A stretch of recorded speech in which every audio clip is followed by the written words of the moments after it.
depois vocês têm acesso. Bom, então nesse exato momento a aula está sendo gravada. Mais uma vez, sejam bem-vindos, tá? No vídeo aula da terça, eu me justifiquei, etc., que estava com problema, particular família, graças a Deus resolvido, né? Eu falei sobre a modalidade de casamento inexistente. Só para fazer um rápido feedback aqui, casamento inexistente é porque eu não tenho ainda a presença desta modalidade perante a norma, né? Eu expliquei para vocês lá no vídeo. Inexistente perante a lei, mas existente perante a doutrina e jurisprudência, né? Aí eu comentei para vocês, eu citei exemplos que, dentro das modalidades de casamento inexistente, nós temos, no caso, o casamento homoafetivo, né? Que é aquele notoriamente reconhecido pela jurisprudência, pela doutrina, né? E aquelas situações que perpassam uma coação física, uma violência física, né? Que ali não pode ser reconhecido em hipótese alguma um casamento que leve em consideração esse ato, tá? Então, mesmo eu não tendo colocado por expresso na apostila, mas a doutrina também considera uma parte da doutrina, melhor dizendo, considera a modalidade de casamento inexistente que eu comentei lá no vídeo da terça-feira, que inclusive já até postei para vocês na plataforma, tá? Logo em seguida, eu comentei sobre o casamento nulo. Nulo é porque você leva em consideração a chamada nulidade absoluta. Ou seja, eu estou praticando aquelas situações de causas de impedimento, tá?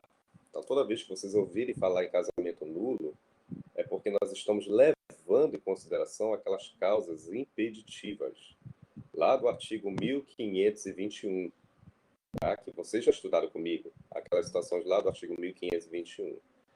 É claro que se a pessoa cometer essas causas de impedimento, indubitavelmente você deve atacar através de uma ação específica, que eu já postei no material aí na plataforma, os modelos, né? A ação de anulação e a ação de nulidade do casamento. Eu acho que você já deve ter visto, né? Eu já postei no material os modelos das ações que visam, né, uma atacar as causas de impedimento e a outra atacar as causas de anulação. E no caso do casamento nulo, é porque você está, ou você já cometeu, uma das situações do artigo 1521, causas de impedimento. E se isso realmente acontecer, o cônjuge prejudicado ele pode ingressar com pedido de nulidade absoluta ou de nulidade matrimonial. Ele vai chamar a atenção da justiça para que reconheça aquele casamento como nulo de pleno direito. Tá? Não posso, em hipótese alguma, tornar válido esse casamento no segundo momento. Não posso convalidar. Tá? Uma vez reconhecido como nulo esse casamento, não tem hipótese alguma de eu tornar reconhecido depois. Já nasceu irregular e vai perpetuar sua irregularidade. Tá? Não tem como mais a gente remediar isso. Certo? E aí eu falei lá no vídeo justificativa, lá da aula de terça-feira, dia 29 dessa semana, as situações do artigo, na verdade, uma situação só, né? Do artigo 1548, são as causas de impedimento, né? Quando você infringe as causas de impedimento, tá? Que aí leva em consideração justamente isso. Então, nesse sentido, caso isso realmente venha a acontecer, você deve ingressar com esse pedido de nulidade. E o juiz, inclusive, pode até reconhecer de ofício, tá? Chama atenção também que eu expliquei lá no vídeo justificativa, só fazendo esse feedback para te deixar situado já na aula de hoje, e depois do advento do Estatuto das Pessoas com Deficiência, isso é bom deixar bem claro para vocês, que após o advento do Estatuto, o inciso 1º desse dispositivo foi revogado porque até então considerava pessoas com deficiência, né, pelo simples fato de apresentar alguma irregularidade, alguma enfermidade, ficavam tolhidas, impedidas de firmar seu casamento, tá? Automaticamente, porque até então você confundia incapacidade com deficiência. Aí, após o advento desse estatuto, nós acabamos com essa discussão e passamos a defender essa dignidade. Não é porque, por exemplo, uma pessoa apresenta uma síndrome de Down que eu vou ficar tolhido de, por mim mesmo, firmar meu casamento. Pelo contrário, tá? Então, por esse motivo, a redação desse inciso aí, do artigo 1548, sofreu uma revogação, tá? Então, hoje nós não podemos mais tolir alguém que apresenta alguma enfermidade, regra geral, enquanto não se comprovar justamente essa sua condição de pessoa com deficiência, tá?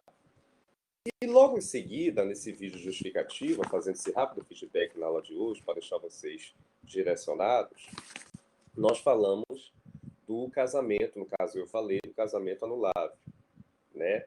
Eu falei justamente da diferença do inciso primeiro para o inciso segundo.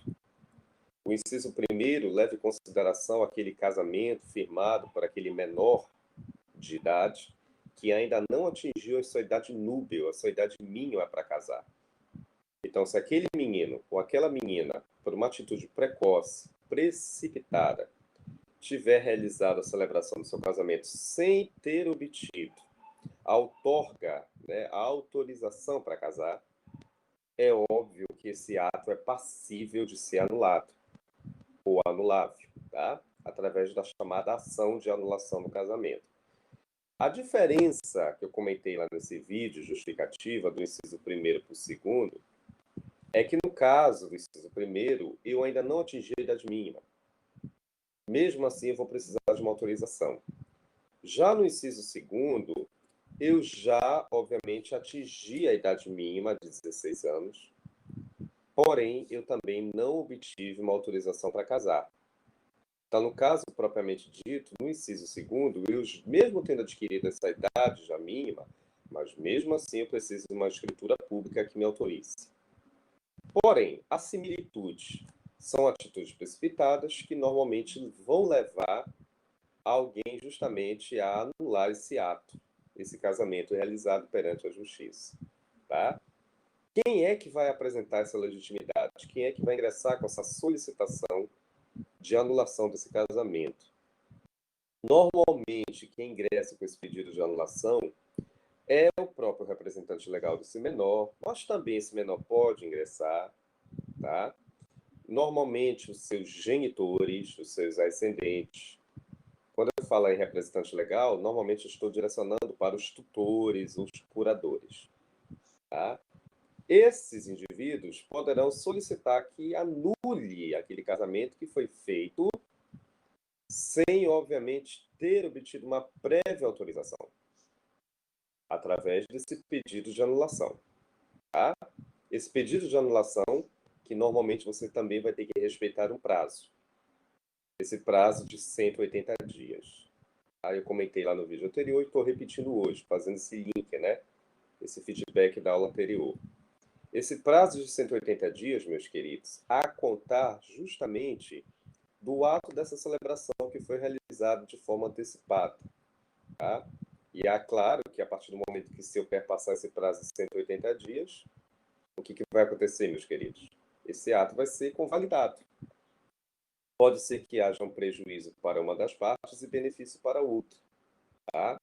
Então é por isso que vocês não devem esquecer que normalmente a situação de casamento anulável ou anulabilidade é porque você está querendo corrigir equívocos. A finalidade justamente é essa, é corrigir equívocos, né? Incoerências, contradições, respeitando prazos específicos. Tá? E uma dessas situações excepcionais é quando um menor de idade, ou porque ainda não atingiu a idade mínima, ou porque mesmo tendo atingido, não obteve uma prévia autorização dos seus representantes, e mesmo assim esse ato foi realizado de forma precipitada. Obviamente, nós temos que buscar o aparato judicial para reconhecer esse ato como anulável, tá? Através desse pedido de ação de anulação do casamento. Tá? Então, eu comentei isso, que é preciso os legitimados buscarem esse aparelhamento perante a justiça, conforme justamente nos informa a redação desses dispositivos, tá? Respeitando o prazo de 180 dias, no caso dos menores, né? Levando em consideração justamente aquele ato celebrado. Mas, por favor, a partir do momento que eu passar esse prazo, você não esquece. É pelo simples fato de eu ter me omitido de eu deixar de ter realizado, esse casamento se tornou convalidado, simplesmente passou a ser válido de pleno direito. O que era para corrigir a tempo, eu me omiti, simplesmente ele continua produzindo seus efeitos, a sua eficácia. Tá? De uma certa forma, ele passou a ser válido. Mas vai chegar um determinado momento que pode ser que no futuro, professor, eu queira ainda finalizar esse casamento. Mas não será mais por via de pedido de anulação, porque eu já perdi esse prazo, né? Aí eu vou ter que buscar uma outra alternativa, que normalmente o que vai me restar somente é em sede de divórcio. Tá? Ingressar com o pedido de divórcio, desde que eu venha cumprir com as regras específicas que daqui a pouco eu vou comentar para vocês. Tá? Então, nesse inciso primeiro, eu comentei acerca da realização do casamento feito de forma antecipada, precoce, para aqueles menores que ou ainda não atingiram a idade mínima, ou porque já atingiram, mas não obtiveram também uma autorização. Tá? Isso eu comentei indubitavelmente na aula anterior. Tá? Além disso, gente, eu comentei o inciso terceiro. Tá? O inciso terceiro, que foi justamente quando eu fechei esse vídeo justificativa, nos remete à regra do chamado atos de vícios de consentimento. Que são vícios de consentimento? Os chamados vícios do negócio jurídico. Que precisamente aqui, a lei está se referindo a situações de erro e de coação. Tá?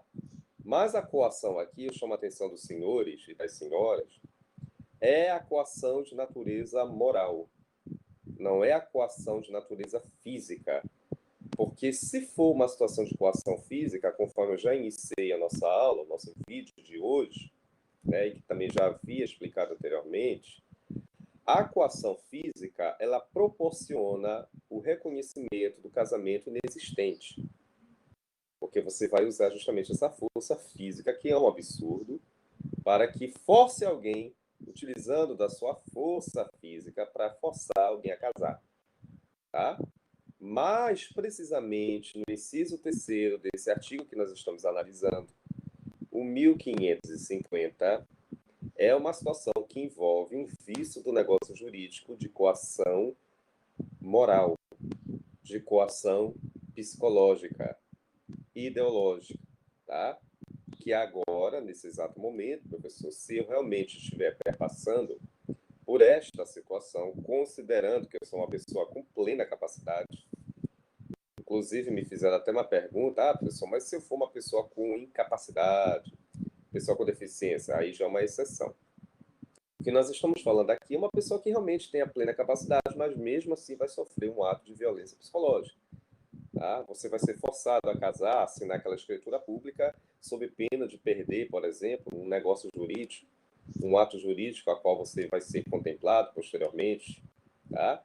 Então, se realmente eu perpassar por essa realidade, na coação, eu tenho todos os méritos para buscar, perante a via judicial, o reconhecimento de quê? De uma anulação desse meu casamento, que eu realizei, mas eu realizei de uma forma forçada. Tá? Detalhe, tanto para a coação quanto para o erro, né, a natureza é personalíssima daquele que, obviamente, sofreu a coação ou daquele que, obviamente, também praticou o erro, que foi ludibriado, que foi induzido a esse erro. Porque o erro, você já estudou isso até em direito penal, a pessoa cria aquele falso contexto, aquela situação excepcional, né, de falsa realidade pela qual você está perpassando. Tá? Então, nesse sentido, meus queridos, né, se você estiver vivenciando essa falsa realidade, é claro que essa descoberta desse contexto posteriormente vai te levar a uma decepção, a tamanho que você também pode solicitar o quê? Uma anulação desse casamento. Tem fatos curiosos do erro, né? Por exemplo, eu não sabia que de repente eu firmei um casamento por alguém que estivesse já envolvido há muito tempo com o tráfico de drogas. Ou de repente alguém, por exemplo, que há muito tempo já esteja viciado em jogos de azar. Tá? Então, se realmente isso aconteceu, ou ainda continua a acontecer, esta insuportabilidade conjugal, você pode também buscar, perante a via judicial, um pedido de anulação do seu casamento. Tá? Quer queira ou quer não, é um ato personalíssimo. Somente aquele que fora a vítima, o cônjuge, né, que foi a vítima, indubitavelmente poderá solicitar perante a justiça que haja um reconhecimento desse casamento anulável. Tá? Detalhe: para situações de coação, aquele cônjuge que sofreu a coação, a vítima, no caso, né, ele tem um prazo de até 4 anos para solicitar perante a via judicial a anulação desse casamento, a contar justamente dessa celebração. Tá? Por outro lado, se tratando de erro, você terá um prazo de até 3 anos. Dependendo daquela situação que você está passando, né? As situações lá do artigo 1557, tá?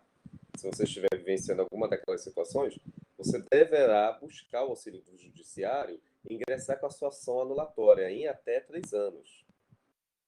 Obviamente, a contar também da data da celebração daquele ato, daquele equívoco que você cometeu, tá? Desse casamento.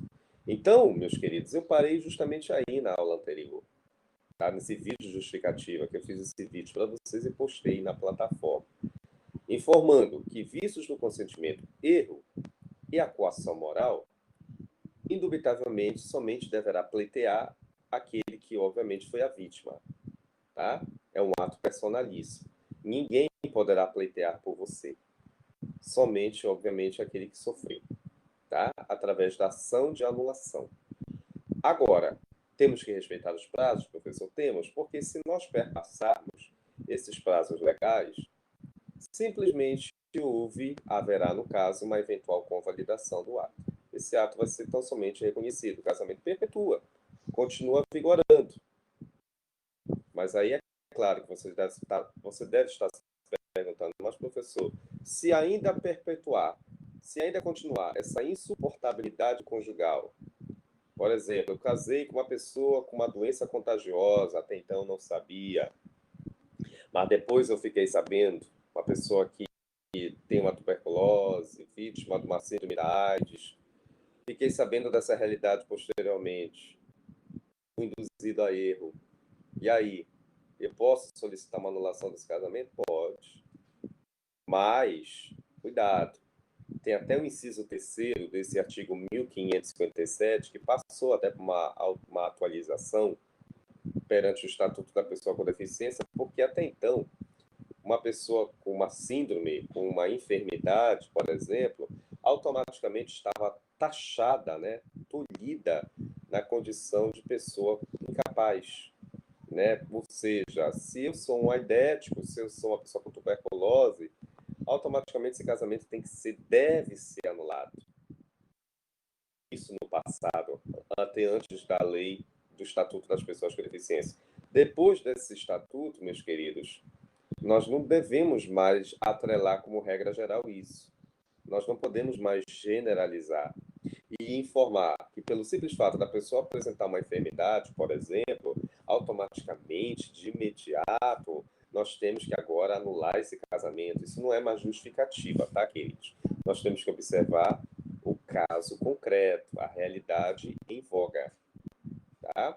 Aí sim, mediante os laudos, mediante a constatação, não haverá, obviamente, a convalidação. Você pode, a qualquer momento, mesmo após o prazo legal, você pode ainda solicitar uma anulação do casamento, tá? Isso é perfeitamente possível, diante da comprovação da insuportabilidade, da continuidade desses atos de insuportabilidade conjugal. Não tenho como continuar convivendo com ele, professor, ou com ela, tá? Então, é nesse sentido que eu quero que você não esqueça. Nós não podemos mais atrelar imediatamente uma simples enfermidade e dizer que aquela pessoa já é inválida, incapaz. Não. Temos que analisar agora os meios probatórios. Regra geral, nós não podemos mais generalizar, atrelar incapacidade ou deficiência. Para com isso. Isso daí até então era o que era considerado, mas agora temos que defender essa dignidade mesmo, com o estatuto. Tá? Foi justamente aí que eu parei na aula, nesse vídeo justificativa, que eu postei para vocês, tá? E hoje eu queria dar continuidade para os senhores e para as senhoras que estão aqui em sala, tá? Fico triste porque eu pensava que tivesse mais alunos aqui, eu não esperava que a turma tivesse tão poucos alunos, mas respeitando a Daniela e o Marcos, mesmo que só tivesse um de vocês dois, eu ministraria a aula respeitando vocês. Eu só acho que fico triste, né, com os demais outros colegas que poderiam estar aqui também assistindo às aulas, tá? Mas tudo bem, deve ser alguns problemas particulares. Bom, aqui, queridos, eu gostaria de dar continuidade no inciso número 4, tá? Daniela e Marcos, queria falar aqui para vocês sobre a regra da incapacidade de consentir, de manifestar de forma inequívoca a vontade, que é o artigo 1550, inciso número 4, dando continuidade já na nossa aula de hoje, né? Bom, aqui é o seguinte, meus amigos, o que nós temos que levar em consideração é essa regra da incapacidade, tá? A incapacidade aí é uma relativa incapacidade, né? Depois os outros colegas vão assistir, etc e tal, vão entender o que eu vou explicar. Essa incapacidade ela é relativa, ou seja, lá perante a redação do artigo 4 do Código Civil. Tá? O que acontece nesse inciso número 4 aqui? Vocês percebam que tem uma palavra forma inequívoca. É uma situação excepcional, mas pode acontecer. Por exemplo, alguém, um ébrio habitual, ou seja, uma pessoa que é viciada em entorpecentes, em medicamentos, tá? E a pessoa pode estar naquele estágio problemático e à base de remédios, né?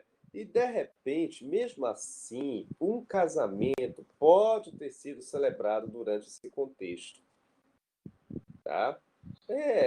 Realmente não é muito comum a gente visualizar isso, mas isso pode realmente acontecer, tá? Uma pessoa que realmente está à base de remédio, de algum medicamento forte, no caso do ébrio, né? E aí, mesmo assim, foi celebrado esse casamento durante esse momento. Esta excepcionalidade, a pessoa posteriormente pode voltar à sua condição de normalidade e, de repente, solicitar uma anulação do casamento, tá? Não é muito comum, mas isso pode acontecer principalmente nos chamados rituais não compatíveis, né? Normalmente ali você pode estar sob efeito de alguma excepcionalidade e mesmo assim eu confirmei um casamento, fugindo da regra geral, tá? Então os ébrios habituais, os viciados e tóxicos, as causas transitórias, né? Justamente nessa questão medicamental, os pródigos são relativamente, essa galerinha aí pode estar vivenciando essa situação de excepcionalidade. O que leva a crer que realmente, se ficar constatado uma situação anormal, que eu estou vivenciando, e mesmo assim eu celebrei esse casamento, dentro desse contexto distinto, tranquilamente eu poderei posteriormente solicitar uma anulação do meu casamento. Tá? Normalmente é um ato também que direciona aquele que sofreu, né? Ou a embriaguez, isso, Marcos, extrema embriaguez. Foi uma situação até excepcional da embriaguez que aconteceu no Piauí. Eu não esqueci agora o município, mas depois eu vou te lembrar. Foi nesse sentido, a pessoa quis beber, né? Porque você sabe que, regra geral, a pessoa tem interesse, é dolo, né? Assumir o risco, né? E aí acabou firmando casamento e, posteriormente, no dia subsequente, se arrependeu, ingressou com o pedido. É claro que ainda está perdurando em alguns casos, né? Mas, normalmente, a pessoa conseguiu comprovar que era um alcoólatra, tá? Através dos laudos médicos, porque não basta somente dizer, eu vou beber, tá? Não, você também tem que buscar o aparelhamento dos meios de provas, né? A pessoa é uma pessoa doente, gente. É isso que eu quero que vocês não esqueçam. A relativa incapacidade eu estou vivenciando uma situação que eu faço parte já há algum tempo, né? Não de uma forma cotidiana, mas é quase chegando lá. E nesse inteirinho, firmei o casamento. E eu posso amanhã buscar um pedido de anulação. Se não foi o próprio embriagado, mas o outro cônjuge pode também solicitar, ou qualquer outro interessado parente, porque eu estou visando até o futuro, né? As regras, as implicações que vão trazer na sucessão, tá? Então, o que eu quero dizer, esse inciso número 4 do artigo 1550 não é muito comum a gente visualizar, mas pode acontecer que alguém não esteja no seu estágio de comportamento normal, mas mesmo porque eu sou um dependente, né? Eu sou um drogadício muitas das vezes, tá? E eu firmei um casamento nesse momento em que eu estou vivenciando esse contexto. E é claro, meus amigos, que eu posso posteriormente, depois da minha sã consciência recuperada, da minha normalidade de estar vivenciando, eu posso solicitar uma retificação daquele equívoco que eu cometi. Isso acontece muito nos rituais não culpativos. Claro que no ritual não culpativo, as testemunhas normalmente não vão comprovar, porque elas querem a situação de iminente risco de vida. Isso daí não é discussão. A testemunha ela não vai ratificar, tá? Deu para entender? Então, normalmente nesse sentido, a gente. Ah, e eu ia também não deixando de não falar para vocês o prazo, né? Professor, nós temos um prazo para buscar essa anulação? Tem. Prazo de 180 dias. É o mesmo prazo comparando aos menores. Eu olhei agora aqui para o material e me lembrei. Tá? Diante dessa situação excepcional, você também pode buscar, dentro desse prazo de 180 dias, né, a contar justamente da data desse casamento realizado excepcionalmente, para que você solicite uma retificação, tá? Ou melhor dizendo, uma anulação. Mas não deixa de ter um caráter de correção, né, gente? Então, nesse sentido, normalmente quem incidiu, quem vivenciou, o outro cônjuge que se sentiu também incomodado, né? Qualquer outro parente, pode um Ministério Público, normalmente como fiscal, né? Porque vai chegar até ele, né? Porque você passou pelo cartório. E é claro que pode solicitar imediatamente uma anulação a contar o prazo de 180 dias da celebração do ato. Dentro desse panorama que a gente não pode esquecer, tá?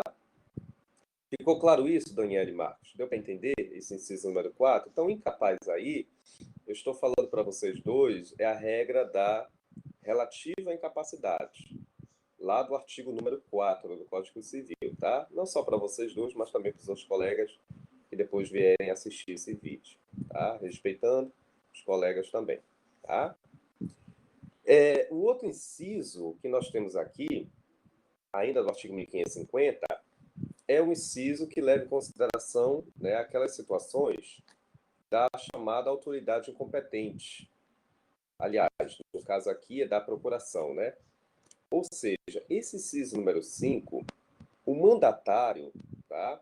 E, obviamente, o outro cônjuge, eles não sabiam da revogação do mandato formalizado pelo mandante, lavrado pelo mandante, tá? Então, o que acontece aqui nesse inciso número 5? O mandante formalizou um mandato para o seu mandatário. Por exemplo, eu vou pegar um exemplo prático aqui. Eu vou firmar uma procuração para a Daniele, para que em novembro ela esteja lá com a minha cônjuge, futura cônjuge, né? Com a minha noiva no momento, para que nesse mês, já que a Daniele já está com a procuração, compareça lá no cartório e venha confirmar o casamento, para satisfazer meu interesse enquanto mandante. Infelizmente, eu não vou poder comparecer pessoalmente, tá?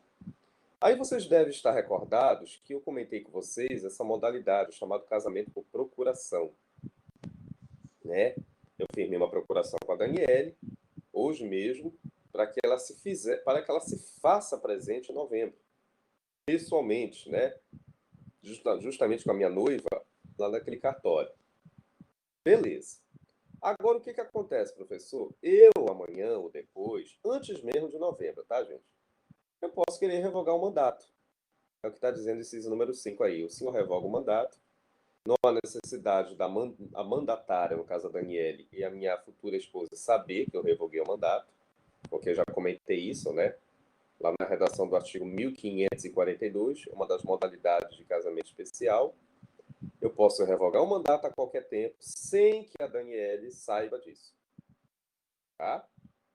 até porque a lei ela é muito clara, ela defende essa tese. Não é preciso o mandatário saber que o mandante revogou o mandato.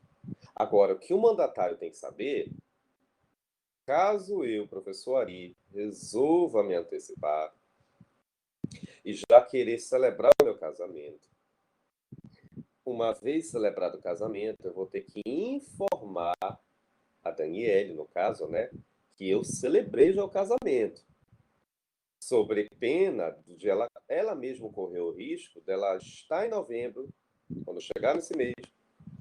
Vocês já imaginaram? Para surpresa dela, olha, o professor aí já revogou, e inclusive já até celebrou o casamento. Claro que é uma grande decepção, até um grande contratempo para a própria Daniele, que ela pode muito bem alegar. Bom, eu tive gastos, eu tive prejuízos, né, principalmente de transporte, de deslocamento, e eu vou querer, se for o caso, até buscar uma indenização, uma reparação. Tá? A mandatária que é ela pode, entre aspas, querer se vingar de mim enquanto mandante. Quando eu coloco a palavra vingar, é porque ela tem propósito de buscar o auxílio do judiciário e ingressar com pedido de indenização, meus amigos. Acumulado até com perdas e danos, se for o caso. Tá?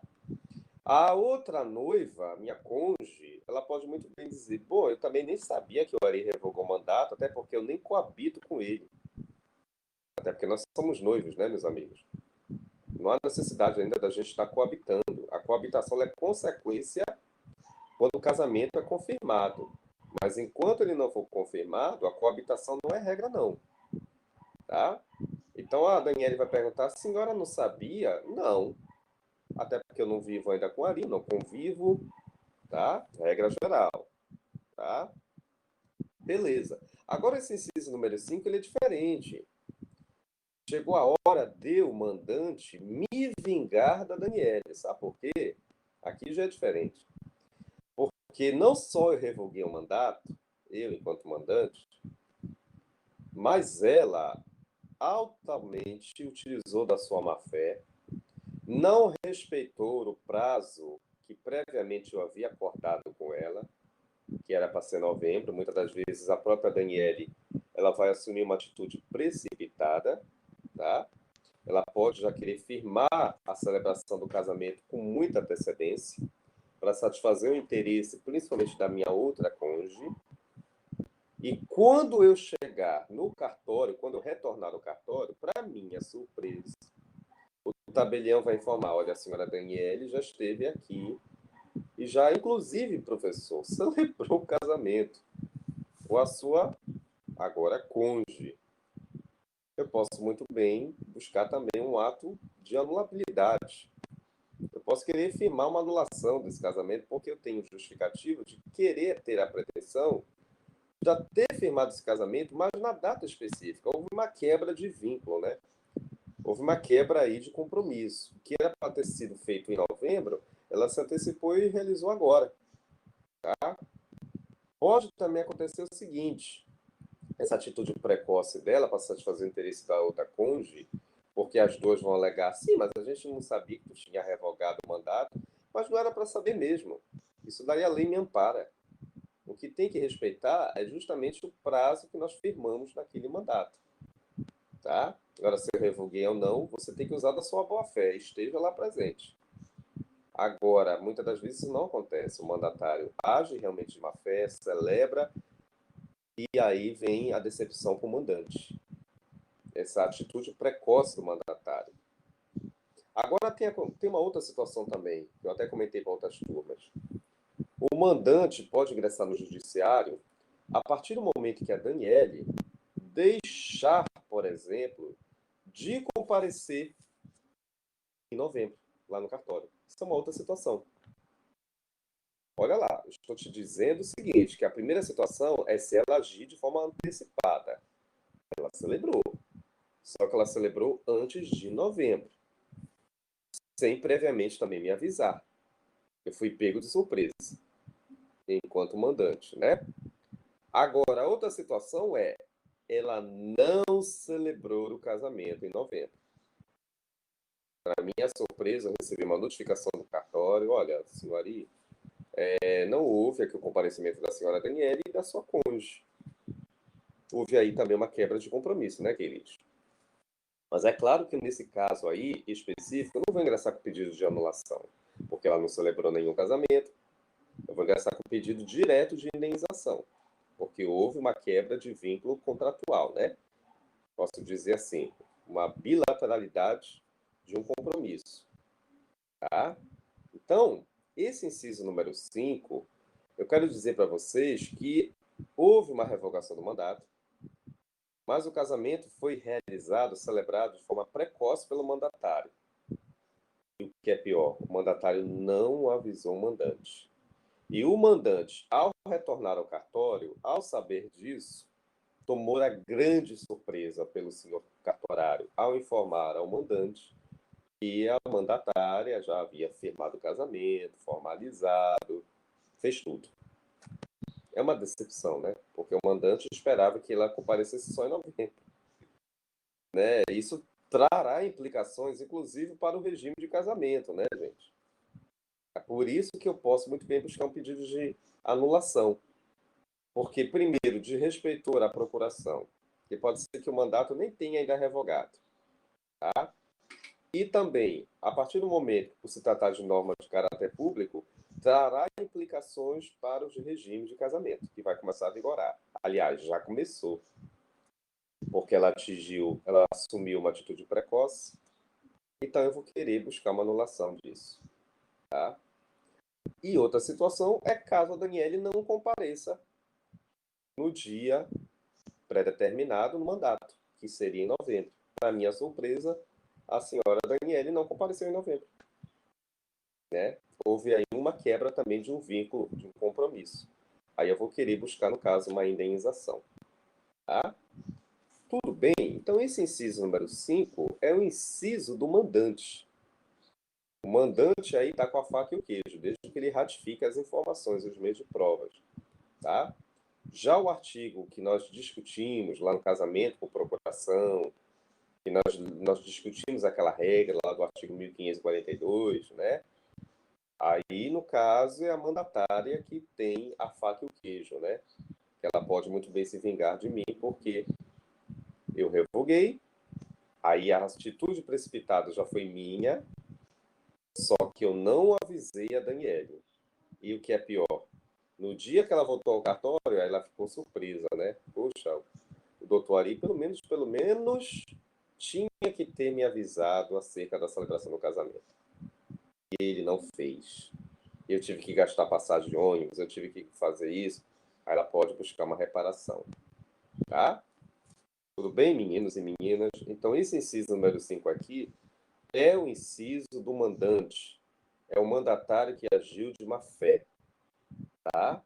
Vocês até anotem aí, por gentileza, que a mandatária, no caso ela, deveria ter cumprido com as rédeas, com as normas da procuração, o mandato, tá? Mas deixou de assim fazer, ela deverá responder de imediato com uma anulação, se for o caso até para fins de indenização, tá? E o último inciso desse artigo 1550 é o casamento celebrado perante autoridade incompetente. Cuidado, depois os colegas vão acessar o vídeo, vocês que já estão aqui, anotem. A autoridade incompetente, gente. Incompetência em razão. Cuidado, anotem aí, tá? Vocês estão aí, anotem. Incompetência em razão do lugar e em razão da pessoa. Certo, Daniele Marcos? Incompetência em razão do lugar e em razão da pessoa. Essa incompetência ela é relativa, tá? Ou seja, vamos para a prática que a gente aprende melhor. Eu, por exemplo, em razão do lugar, né? Qual é o local competente, professor, para celebrar, para finalizar, formalizar o nosso casamento? É aquele cartório que iniciou a tua habilitação. Regra geral. Então, se você iniciou lá no cartório de Belém, Valdecante, cartório Conduru, né, entre outros, esse é o cartório que você deve finalizar. Regra geral.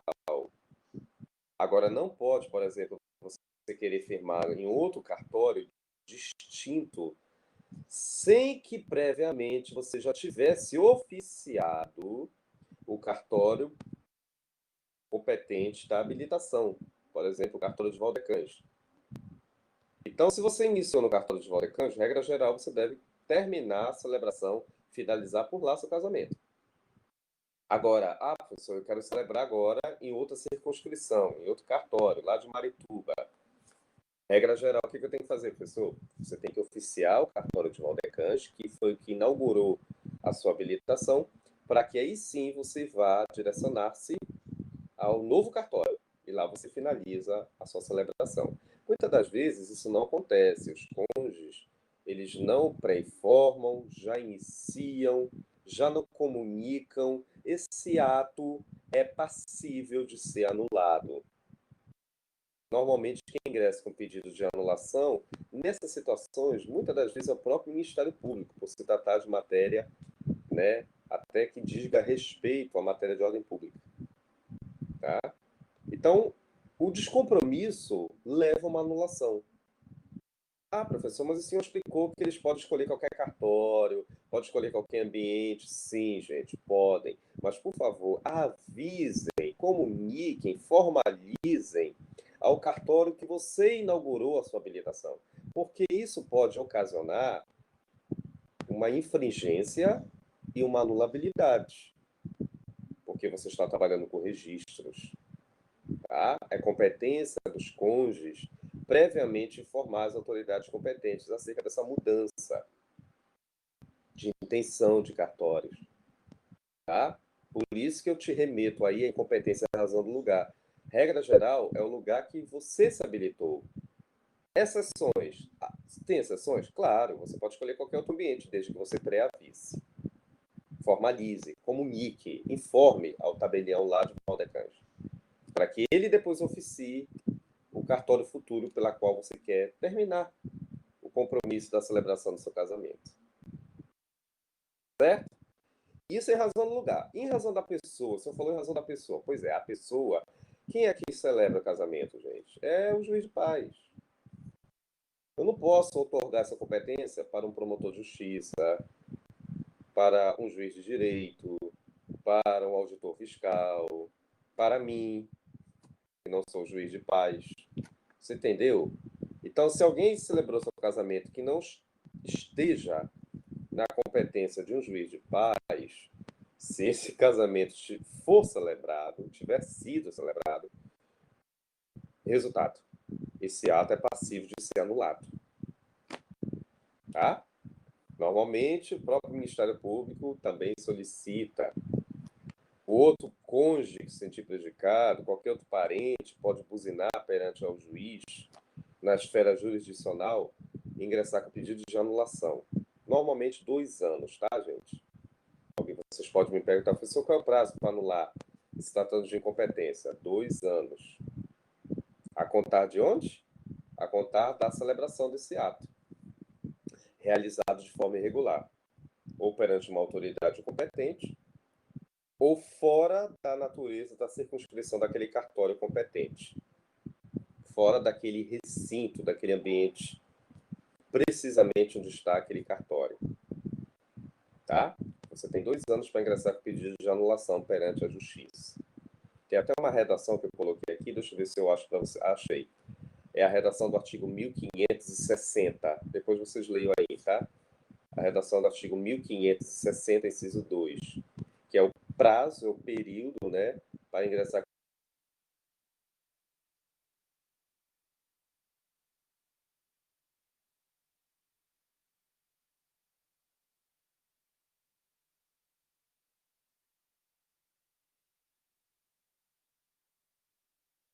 You are currently the only person in this conference.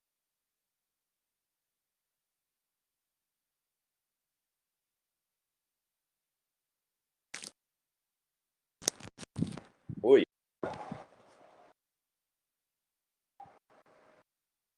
Beleza. Além disso, meus queridos, obrigado, Daniele, obrigado, Marcos. Além disso, nós temos uma outra situação, né? Que é o chamado casamento putativo. Na verdade, não é bem casamento. tá? São efeitos, consequências. Essa palavra aí, putativa, não é nada de pejorativo, tá? Vem do latim, que significa dizer algo que eu fui pego de surpresa. Ou seja, algo desconhecido, tá? Ou seja, algo que eu não sabia exatamente como é que acontecia esse contexto, tá? Então, casamento putativo, em outras palavras, é um casamento que é oriundo, ou seja, de uma anulação, ou seja, de um casamento nulo. Não deixa de ser um casamento nulo anulável. Não deixa de ser situações de nulidade ou anulação no casamento, tá? Então, o que que eu quero que vocês não esqueçam? O cônjuge que está de boa fé, ou que esteve de boa fé, porque você vai ter que observar a redação do artigo 1561. Anotem aí que vocês dois estão anotando, tá? O conceito do efeito putativo, casamento putativo, está na redação desse artigo. Quem está de boa fé terá à sua disposição todos os efeitos, ou seja, todos os direitos a seu favor. O que é boa fé, gente? A boa fé é a comprovação da ignorância, do desconhecimento da situação a qual você acabou sendo inserido. Você acabou fazendo parte desse cenário. Eu estou falando para vocês que o casamento putativo, cuidado, anotem. Eu não estou falando que é uma nova modalidade de casamento, não é isso. Eu estou falando que são efeitos, consequências de alguém que casou ou por uma situação de ato nulo, causas de impedimento, né? Ou de anulabilidade, que você acabou de estudar comigo, a redação do artigo 1550, as situações, né? Do artigo 1550, tá? Então agora chegou o momento da gente saber de antemão se aquele cônjuge é ou não inocente. Será que aquele cônjuge realmente agiu de boa fé? Será que realmente ele desconhecia daquele contexto, daquela situação que, por exemplo, uma situação muito comum, no caso, por exemplo, eu vou pegar o Marcos aqui como exemplo. Professor, eu acabei casando por equívoco com a minha irmã. Nem eu sabia que a fulana era minha irmã, fiquei sabendo depois. De uma forma por escrito, de uma forma oral, alguém me comunicou, etc. Até então prevaleceu a ignorância, a minha boa-fé, o desconhecimento da minha situação, não da minha só situação, mas da nossa situação, tá? E aí eu pergunto para o Marcos, você sabe, Marcos, que isso é uma situação de impedimento. Não pode firmar casamento, os irmãos entre si. Você já estudou comigo lá no artigo 1521. E aí, professor? Bom, você pode solicitar uma anulação, né? Aí o Marcos pode me perguntar, sim, é tudo aquilo que eu constituí já com ela, pensando que fosse uma estranha. Comprei uma casinha, comprei um carrinho. Olha, eu vou te falar uma coisa, aí eu já respondendo para ele, para o Marcos, né? Olha, Marcos, é o seguinte, tudo que foi feito não vai ser desfeito, tá? Desde que você comprove a sua boa-fé, a sua ignorância, o desconhecimento do contexto, prova documental, testemunhal principalmente, né? Tá? Isso acontece muito em situação de erro, né? De anulabilidade, essa situação de casamento putativo, imaginário, né? Equivocado. Aí você solicita uma anulação, o juiz vai tomar ciência da tua realidade e os efeitos jurídicos, ou seja, o direito à partilha, o direito aos alimentos, o direito aos registros, você vai resgatar tudo, Marcos, desde que você comprove a sua boa-fé, tá? A má-fé é da parte dela, porque ela já sabia que você era irmão dela, mas você não sabia, você foi ludibriado a isso, tá? Agora, se você também sabia, se ambos estavam de má fé, acontece muito, né? Os dois propositadamente. Olha, enquanto estiver casado, está acontecendo os efeitos jurídicos, vai perdurar, né? Teve um aluno que perguntou, professor, vai ficar aqui até para sempre, casado? Eu posso dizer o seguinte, olha, Enquanto você não anular, a eficácia jurídica está sendo produzida, os efeitos. Da feita que o juiz reconhecer como um ato nulo ou anulável, aí é claro que o efeito é ex nunc. Tudo que já fora feito, desde que você prove a sua boa-fé, desde que seja aprovada a boa-fé, permanece intacto. Todos aqueles efeitos jurídicos. Agora, se for constatada a má-fé, aí é claro que o juiz vai ter que solicitar uma anulatória, né? Vai ter que desconsiderar tudo aquilo. Aí já é o efeito ex tunc, tá? Então, o que eu quero que vocês não esqueçam, para quem comprovar a sua boa-fé, os efeitos desse matrimônio putativo vão ser satisfatórios, tá? Tudo que você já foi feito permanece ipsilídere, ao pé da letra, intacto. Agora, no contrário, o juiz vai ter que solicitar um efeito ex tunc, desconsiderar todos aqueles atos jurídicos praticados até então, tá? Isso dentro desse sentido. E o caso da mulher que, pensando estar viúva, casa novamente, mas marido... Pois é, né? Uma situação que, obviamente, ela mesma praticou um erro, né, Marcos? Ela pensando que o caboclo estava morto, mas o caboclo está vivo. Ela, na verdade, ela mesma praticou o erro. Não deixa de ser uma situação de casamento também putativo, né? Mas ela vai ter que comprovar sua boa-fé, né? Vai ter que justificar realmente que não sabia ao certo que o cidadão estava vivo. Ela, na verdade, foi ludibriada a isso. Algum próprio parente levou-a, bonito esse verbo, né? Levou-a a estar nessa situação. Então ela vai querer resgatar o ônus da boa-fé para ela mesma, né? Porque se ela não conseguir provar, ela vai correr o risco dela não resgatar os efeitos jurídicos. Toda vez que eu falar a palavra efeitos jurídicos, Marcos e Daniele, eu estou remetendo à situação de direitos, né? Direitos notoriamente reconhecidos, a partilha, tal. Eu já até comentei, né? Os alimentos, tal. Então aí é uma situação também que acontece muito. Tá? Até comentei isso com vocês, né? Normalmente não pode casar depois da viuvez, mas aí eu pensando que o Ari estava morto, mas ele está vivo. Mas eu fui induzida a erro. Eu acabei criando um falso contexto. Né? Os parentes dele propositadamente. Ele, de uma certa forma, por trás dos panos. Não, diga que eu estou morto. Bora fazer com que ela acredite. É claro que a farsa um dia vem à tona, né? Ela pode, indubitavelmente, solicitar uma retificação lá na frente. Ela vai comprovar sua boa-fé. Ela vai comprovar esse contexto de casamento putativo, né? De imaginário. E é claro que se ela comprovar sua boa-fé, ela resgata. E cede, viu, Marcos e Daniele? Marcos, principalmente, que me fez a pergunta. E cede, se ela comprovar a boa-fé, até caráter indenizatório, se for o caso, até dando moral, né?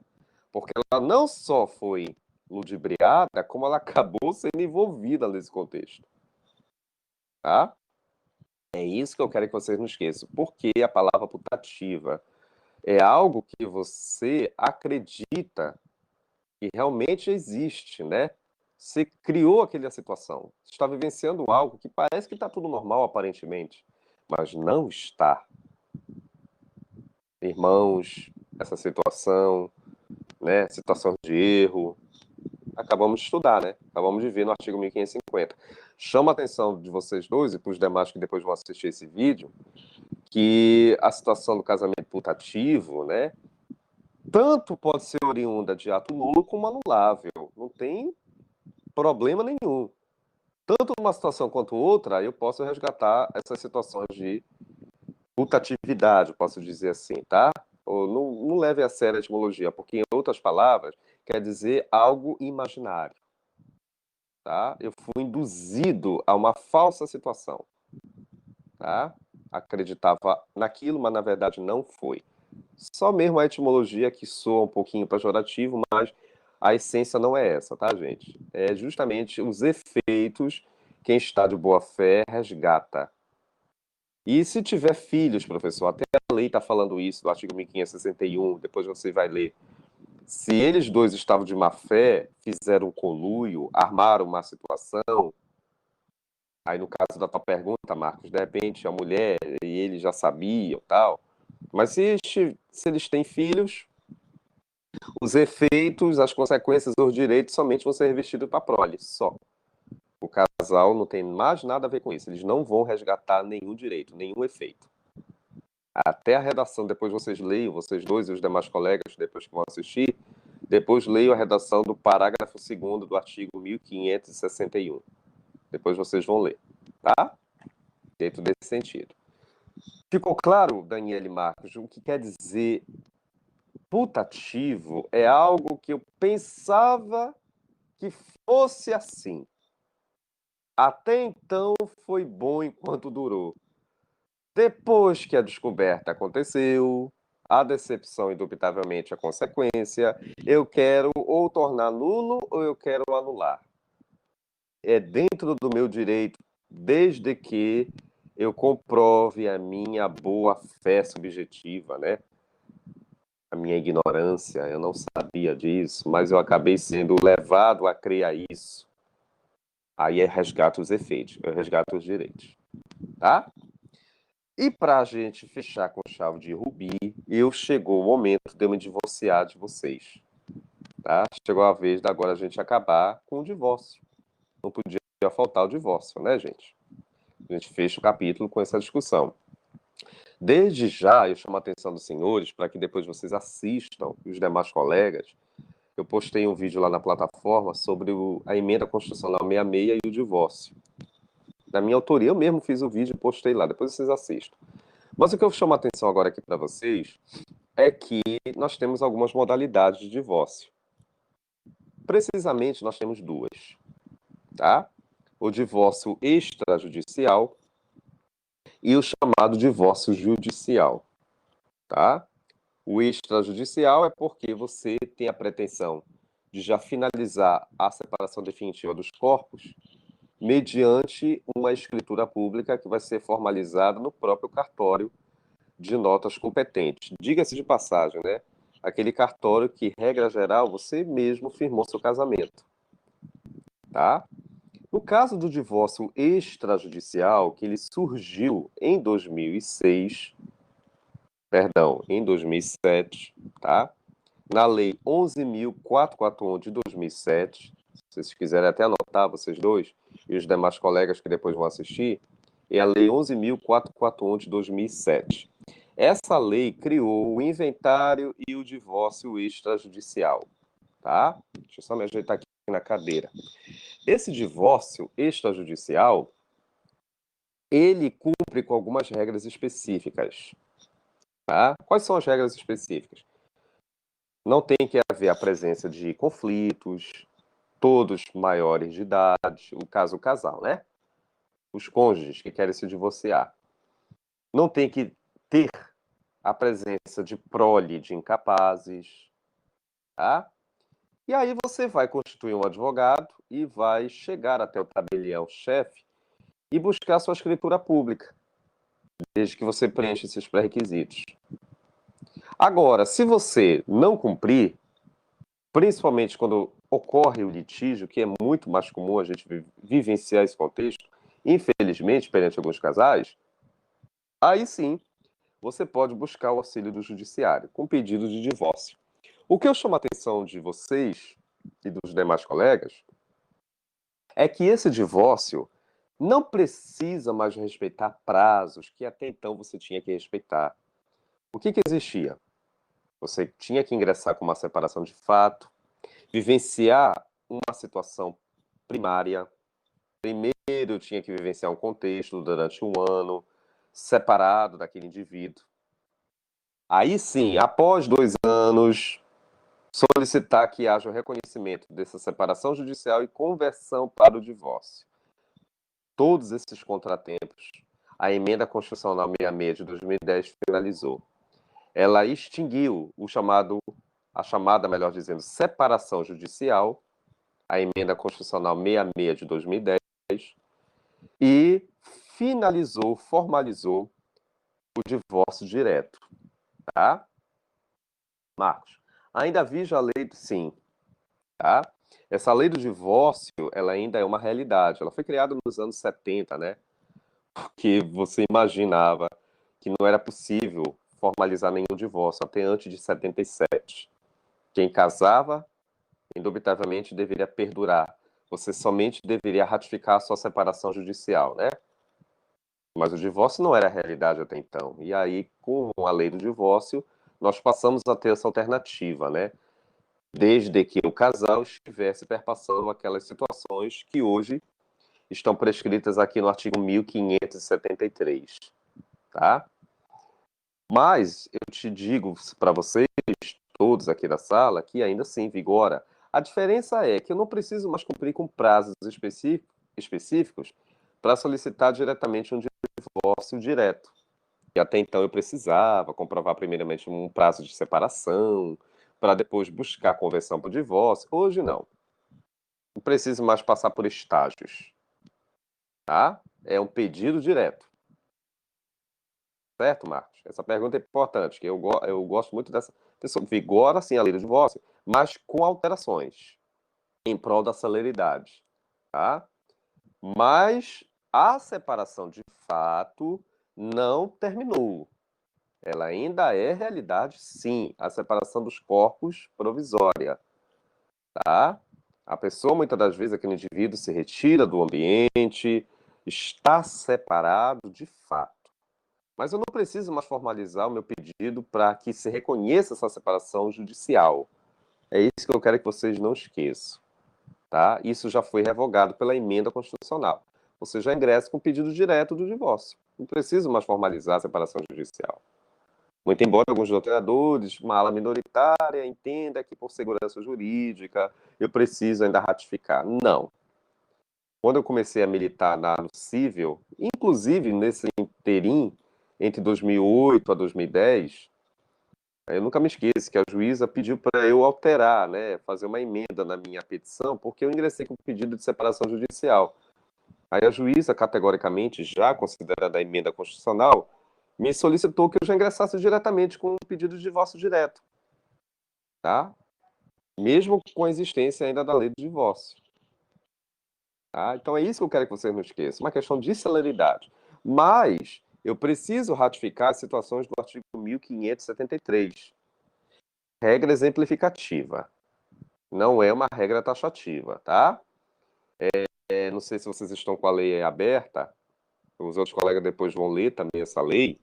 Não digo a lei, né? O artigo, o 1573 da Lei do Código Civil, que tem situações ali que acontecem muito no dia a dia. O adultério, né?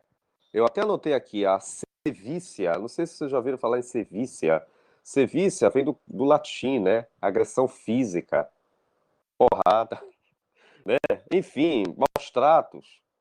Leva a divórcio, né? Você sabe disso. Agressão responde não só no civil, como também até nos outros institutos do penal, né? Principalmente se for agressão contra as mulheres, tá? Vocês já ouviram falar, também eu anotei aqui no chamado crime infamante. O que é crime infamante, professor? Curioso, né? Crime contra a honra. Pessoa um dos cônjuges viciado em jogos de azar, prostituição, alcoolismo, o ambiente está um inferno. Eu vou querer buscar o meu divórcio, tá? Então, são situações do artigo 1500. Eu convido vocês dois e os demais colegas que depois vão ver esse vídeo. No artigo 1573, qualquer situação ali levará ao pedido de divórcio direto. Não precisa ingressar com separação judicial, vai com o pedido de divórcio direto. Tá? É irrelevante o tempo que você está convivendo com aquele cônjuge. Tá? Professor, nós estamos de consenso, cartório. Professor, tem litígio, justiça. Só isso? Não, você vai solicitar em sede, se for o caso, que você reconheça a partilha, se você tem bens a partilhar, se você tem, obviamente, filhos, solicita também guarda, porque a ação de divórcio, queridos, ela aceita pedidos acessórios, tá? Você ingressa com pedido de divórcio cumulado com reconhecimento de partilha, cumulado com reconhecimento de guarda, regime de visitação, tá? perfeitamente possível você ingressar com pedido de divórcio acumulado com esses outros quesitos. É perfeitamente válido, é notório.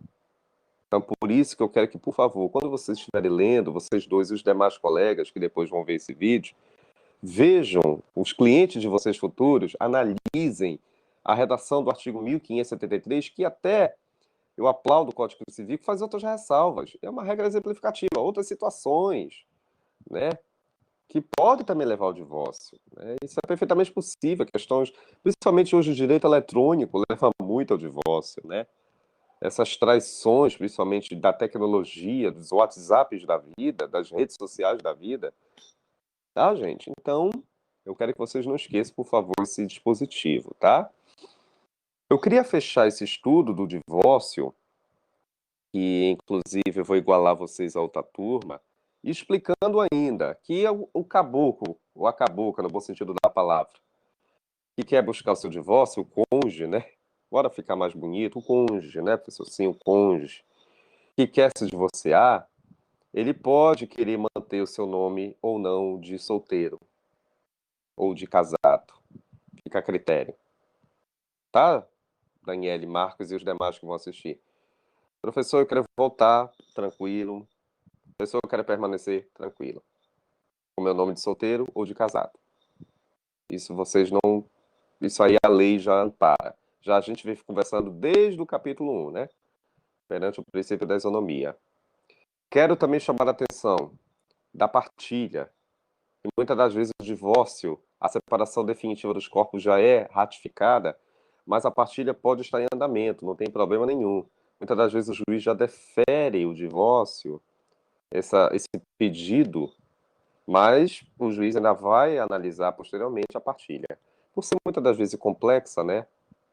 E aí pode ser que ainda perdure durante muito tempo, tá? Chamo também a atenção, como eu já falei para as outras turmas, inclusive para a turma anterior, os direitos e deveres da prole, tá, queridos? Vamos imaginar que a Daniele se divorciou do fulano de tal, mas ela tem um filho da primeira relação. Os direitos e deveres, principalmente os deveres da Daniele, com a sua prole anterior, vai permanecer. Não é porque ela se divorciou agora desse último casamento que ela vai deixar de dar o aparato para os filhos da primeira relação. Pelo contrário. Quer seja dessa última relação, se ela tiver tido filhos, e da primeira relação, o tratamento é equânime, é isonômico, é a mesma coisa, tá? Que muitas das vezes, uma vez chega uma cliente, porque eu tive um filho, eu me divorciei e agora eu quero me divorciar novamente. Sim, senhora, mas os direitos dos filhos não tem nada a ver, continua, tá? Não vai confundir, permanece, tá? Deve haver o primado ao respeito e na preservação do exercício do poder familiar, do divórcio anterior e posterior, não importa. Você pode casar, se divorciar quantas vezes for necessário, mas o direito da prole dos incapazes é fato, tá? Teve um aluno que me perguntou, professor, eu quero reatar meu casamento. Não sei se vocês pensaram nisso. É possível? É, gente, posso reatar. Claro que quem se casou antes de 2010, indubitavelmente você ingressa já com pedido, né, perante o próprio cartório competente, diretamente uma nova escritura pública, você vai solicitar, tá? Pós emenda constitucional, por uma questão de segurança jurídica, também você pode formalizar uma nova habilitação, tá? Mediante a formalização também de uma nova escritura. Mas é possível reatar o casamento. Eu me divorciei, vamos supor, eu me divorciei do Daniel, mas amanhã a gente quer reatar. Não tem problema, vamos formar uma nova certidão. Vamos lavrar, melhor dizendo, né? Uma nova certidão, uma nova escritura, tá? Professor, a gente pode escolher um novo regime? Pode. Isso eu vou explicar lá na frente. Pode sim, tá? Mas o que eu quero é que vocês não esqueçam que é perfeitamente possível a gente reatar sim, com uma nova, com um novo pedido de habilitação, com uma nova solicitação, tá? Certo, Daniel e Marcos, deu para entender duas informações e os demais que não estiveram mais vão acessar. Por favor, não esqueçam. Modalidades, extrajudicial, judicial, separação de fato separação dos corpos não desapareceu, não precisa ingressar mais com a separação judicial, para depois converter para divórcio. Não, tá? Então, após o divórcio, sim, você vai ter que firmar um novo casamento, né? Você vai... Exatamente, Marcos, principalmente após a emenda constitucional, por uma questão de segurança jurídica, você vai ter que ingressar com um novo pedido de habilitação, né? Você vai ter que formalizar uma nova escritura, tá? Antes, até então, da emenda constitucional anterior, você aproveitava, né? Mas agora você tem que buscar esse novo aparato, por uma questão de razões. Acho que eu até coloquei isso na apostila, né? Tá? Por uma questão justamente que vai garantir essa nova verbação, mesmo se tratando daquele outrora pedido, tá?